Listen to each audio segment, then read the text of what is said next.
कर्नाटक चुनाव में बजरंग बली के नारे। बीजेपी ने चुनाव में पढ़ाया हनुमान चालीसा का पाठ। चुनाव में स्थानीय मुद्दों पर बात नहीं बल्कि बजरंग दल की चर्चा। राजनीतिक दलों ने चुनाव को बनाया धर्म का मुद्दा। जब पोलिंग बूथ में बटन दबाओ ना, तब जाए बजरंग बली बोल करके सजा दे देना। अब आप देखो ये कौन सा सेकुलरिज्म है कि कल देश के वजीर आजम प्रधानमंत्री मोदी कह रहे हैं कि जब आप वोट डालेंगे तो बजरंग बली का नारा मार के वोट डालना।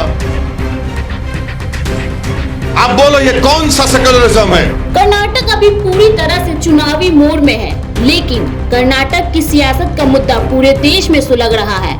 इस चिंगारी को लगाया तो कांग्रेस ने था, लेकिन अब बीजेपी ने इसे ऐसा लपका कि अपनी चिंगारी शोला का रूप ले चुका है। हालात ये है कि दक्षिण से लेकर उत्तर भारत तक सब इसी पर बहस कर रहे हैं। दरअसल कर्नाटक में कांग्रेस ने अपना घोषणा पत्र जारी करके ये ऐलान किया था कि वो बजरंग दल को बैन कर देंगे, जिसके बाद बीजेपी ने उसे हाथों हाथ पकड़ लिया। यानी अब देखिए, जो चुनावी लड़ाई अब तक कर्नाटक में स्थानीय मुद्दों पर लड़ी जाती थी, वो बजरंग दल पर कूद कर आ गई है। आपको बता दें, जैसे ही कांग्रेस ने बजरंग दल को बैन करने का वादा अपने घोषणा पत्र में किया, वैसे ही मोदी ने चुनावी सभाओं को बजरंग बली के जयकारे से शुरू कर दिया। बजरंग बली की, बजरंग बली की, बजरंग बली की।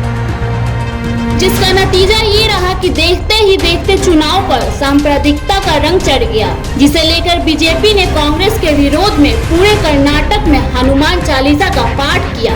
वहीं बीजेपी के हनुमान चालीसा के पाठ पर हिमाचल के सीएम सुखविंदर सुक्खू ने तंज कसा है। उन्होंने कहा कि संकट आने पर ही हनुमान चालीसा का पाठ किया जाता है। इसका मतलब कि कर्नाटक में बीजेपी की सरकार संकट में है, उनकी सरकार बेदखल होने वाली है और अब मुश्किल में है। सुखविंदर सुक्खू ने आगे कहा कि हनुमान चालीसा हमारा पेट नहीं भरेगी और हनुमान चालीसा करने से बेरोजगारी नहीं घटेगी। और अब इसी बीच ओवैसी ने भी मोदी के बजरंग बली वाले नारों पर जवाब दिया है। उन्होंने कहा है, आप देखो ये कौन सा सेकुलरिज्म है कि अगर प्रधानमंत्री कहे कि जब वोट डालो तो बजरंग बली का नारा बोल के वोट डालना, लेकिन अगर मैं बोल दूं कि कर्नाटक के लोग वोट डालते वक्त अल्लाह अकबर बोलकर वोट डालना, तो अभी पूरी मीडिया वाले बोलेंगे ओ ऐसी उधर लेकर जा रहा।